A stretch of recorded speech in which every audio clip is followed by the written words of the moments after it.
क्या हाल है दोस्तों। आज हम क्लास 10th का क्वेश्चन नंबर 6 सॉल्व करेंगे जो कि प्रश्नावली 9.1 से संबंधित है, यानी कि हाइट एंड डिस्टेंस से। ठीक है दोस्तों, तो कैसे करते हैं इसको जरा ध्यान से समझिए, क्योंकि मैंने यहाँ पे इसका चित्र बना दिया है, तो इसमें आपको कोई दिक्कत नहीं होनी चाहिए। मैं आपको पढ़ के बता रहा हूँ और चित्र बनाना कैसे है वो सब चीज़ आपके यहाँ पे बताता हूँ। ठीक है दोस्तों, तो आप मुझे जानते हैं, मेरा नाम है साकेत और आप देख रहे हैं मेरा चैनल Pi20। चलिए शुरू करते हैं। चैनल पहली बार आए, चैनल को सब्सक्राइब कर लें और बेल आइकन को जरूर प्रेस कर लें, जिससे कि नए नोटिफिकेशन आपको तुरंत मिले। ठीक है दोस्तों, तो कैसे करते हैं देखिएगा।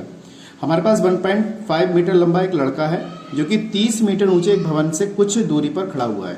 यानी कि यहां से मानिए, ध्यान से समझिएगा, जैसे इस बिंदु से लेकर इस बिंदु तक की दूरी 30 मीटर है, यानी कि जो भवन ऊंचा है वो 30 मीटर है।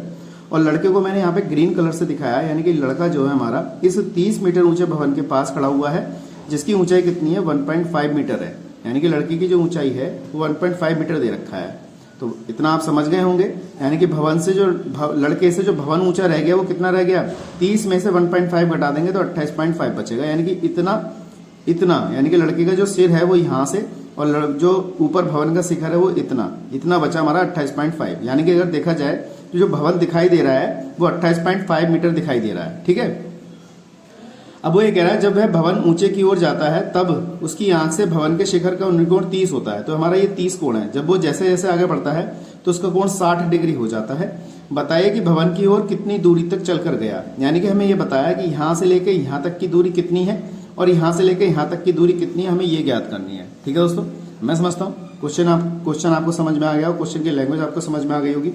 कोई दिक्कत है तो कमेंट बॉक्स में बताइएगा। ठीक है दोस्तों, और जो चीज हमें यहाँ पे दे रखी है उसके बारे में लिख देते हैं। ठीक है, तो यहाँ पे सबसे पहले मैं बताता हूँ, जैसे एस क्यू है, जैसे एस और क्यू दे रखा है और ओ आर दे रखा है। ये हमारा जो है ये हमारा 1.5 मीटर लंबा लड़का दे रखा है यहाँ तक। ठीक है, उसके बाद हमारे पास कोण कौन कौन से दे रखे हैं। अब जैसे हमारे पास पी क्यू, ये जो है पी क्यू, ये दूरी दे रखी है कितनी, 30 मीटर, यानी कि भवन की ऊंचाई दे रखी है, लड़की की इतनी वो दे दी। अब हमें क्या करना है, जैसे ये पी एस निकालना था। ठीक है दोस्तों, पी एस निकालना था तो बड़ी वाली दूरी में से हम इसको घटा देंगे। तो कैसे निकालेंगे आपको पता होना चाहिए। पहले पूरी दूरी लिखेंगे, हम यहाँ पे लिखेंगे पी क्यू के बराबर इसको दो भागों में बांट दिया है, पी एस यानी कि पी एस प्लस का एस क्यू और हमें चाहिए कितना, पी एस चाहिए। तो पी क्यू माइनस का क्यू एस या एस क्यू एक ही बात है। पी क्यू का मान कितना हमारे पास 30 है और एस क्यू हमारे पास 1.5 है। तो ये हमारे पास पी एस आ गया। ठीक है दोस्तों, ये चीज आपको वहां पहले लिख लेनी है, जिससे कि आपको सवाल करने में कोई दिक्कत ना हो। तो कितना आ जाएगा हमारे पास, ये 28.5 मीटर आ जाएगा। यानी कि पी एस की दूरी जो आ जाएगी हमारे पास वो 28.5 मीटर आ जाएगी। अब हमारे पास कोण कौन से दे रखे हैं वो चीज देख लीजिए। अब जैसे हमारे पास ओ एस की दूरी देखिए, मैं यहाँ पे लिख देता हूँ ओ एस हमारे पास कितना दिया है, एक्स दिया है, और मैंने ओ टी की दूरी, ओ टी जो है वो मैंने डी माना है। ठीक है, और एंगल लिख लेते हैं, एंगल पी ओ एस बराबर 30 डिग्री है। पी टी एस यानी कि एंगल पी टी एस बराबर हमारे पास दे रखा है 60 डिग्री। अब देखिए जितनी चीज हमें यहाँ पे दे रखी थी वो चीज हमने सब लिख दी है यहाँ पर। अब बस आपको क्या करना है, यहाँ पे सॉल्व करना है। अब देखो यहाँ पे हम सारी चीजें हमने यहाँ पे लिख दी हैं, बस आपको यहाँ पे सॉल्व करना है। ठीक है दोस्तों, तो हमें एक्स की और डी की वैल्यू ज्ञात करनी है। तो मैंने क्या किया, सबसे पहले ट्रायंगल लेता हूँ मैं यहाँ पे पी ओ एस में। तो हमने ट्रायंगल ले लिया पी ओ एस, मैं यहाँ पे लिखता हूँ त्रिभुज पी ओ एस में, इस वाले ट्रायंगल में। अब हमारे पास यहाँ पे ये लंब दे रखा है और ये यहाँ से यहाँ तक क्या दे रखा है, आधार दे रखा है। तो हमें tan का प्रयोग करना चाहिए, यानी कि tan 30 डिग्री बराबर कितना हो जाएगा यहाँ पर, लंब बटे आधार। यहाँ कितना होगा भाई, लंब बटे कितना हो जाएगा हमारा, आधार हो जाएगा। लंब कितना दे रखा है यहाँ पे, पी एस है, और हमारे पास ये कितना दे रखा है, ओ एस दे रखा है। अब आपको पता है tan 30 का मान हमारे पास कितना होता है, देखिए टेबल में हमने यहाँ पे बना रखा है tan 30, यानी कि tan 30 का मान कितना होगा, 1/√3 होगा।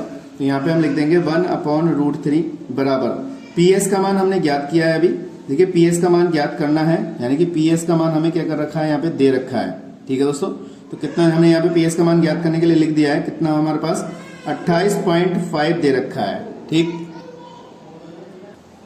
देखिए 28.5 हो गया। अब ओ एस का मान देखिए, ओ एस कितना है हमारा, एक्स है, ये चीज है। अब यहाँ से एक्स की वैल्यू निकाल लेते हैं, क्रॉस मल्टीपल करके इसकी गुणा इससे कर देंगे, 28.5 मल्टीप्लाई √3 हो जाएगा।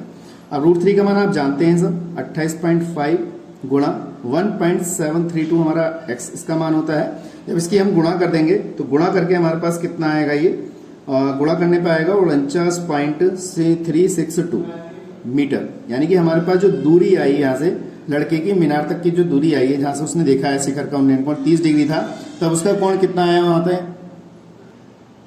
तो देखिए उस कितना आ गया हमारे पास 49.362 मीटर आ गया। यानी कि यहाँ से ओ एस की दूरी जो आ गई हमारी, एक्स की वैल्यू आ गई वो हमारी 49.362 मीटर आ गई। ठीक है, अब हम ज्ञात करते हैं यहाँ पर छोटा कोण तो हमने ज्ञात कर लिया बड़े कोण की, यानी कि 60 डिग्री की। तो 60 डिग्री पे हमारे पास क्या हो जाएगा, हम त्रिभुज पकड़ लेंगे।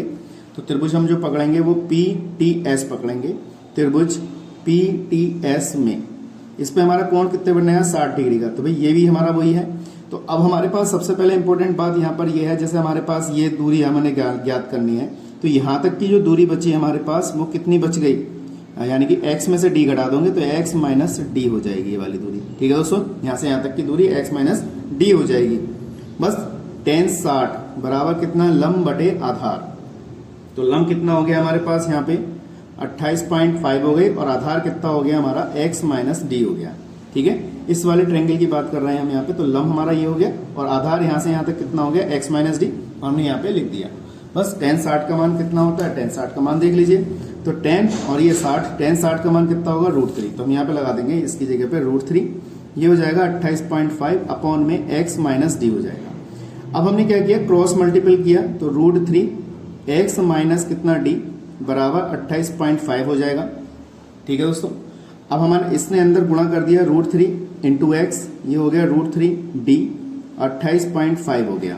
ठीक है दोस्तों, अब हमारे पास क्या है, आप चाहें तो √3 का नीचे भी ले आ सकते हैं, जैसे मैंने एक लाइन ही एक्स्ट्रा लिख दिया आपको समझाने के लिए। आप चाहें तो √3 इसके नीचे ले आ सकते हैं। अब हमारे पास अगर मैं इसको डायरेक्ट लिखूं तो x माइनस डी बराबर 28.5 अपॉन में कितना √3 ऐसे आ जाएगा।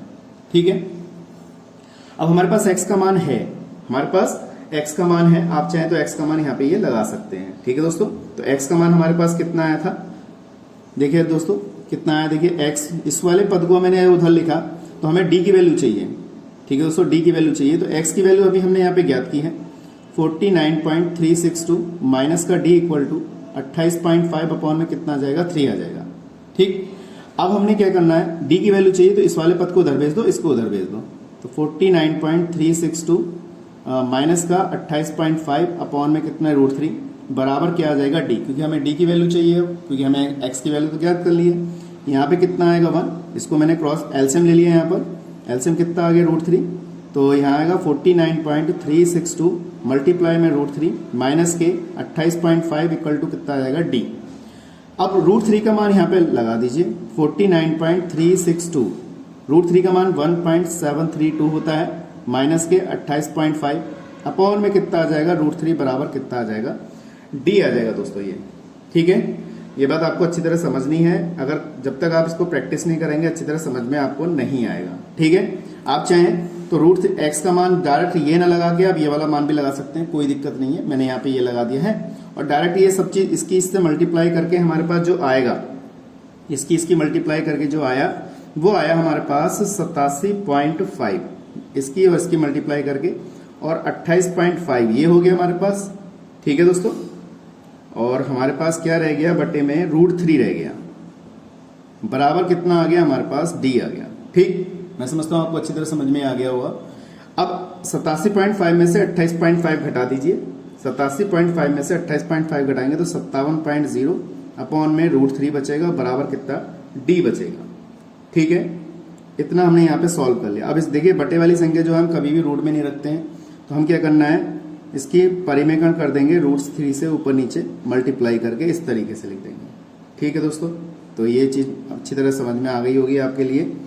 तो ये आ गया हमारे पास 57.0 √3, रूट से रूट हट जाएगा 3 बचेगा, और यहाँ से इसको काट देंगे 19 तिया 57। तो d का मान हमारा कितना आया, d बराबर हमारा आया 19 √3, हमारा ये आंसर आ गया 19। आप चाहें तो √3 का मान इसमें पुट कर सकते हैं, तो हम लगा देते हैं 19, यहाँ से अलग है ये, तो 19 √3 का मान 1.732 है, तो 19 की गुणा जब 1.732 से करेंगे तो जो गुणा करके हमारा आएगा वो क्या होगा, इसका आंसर होगा। ठीक है दोस्तों, आप चाहें तो यहाँ पे भी इसका आंसर छोड़ सकते हैं।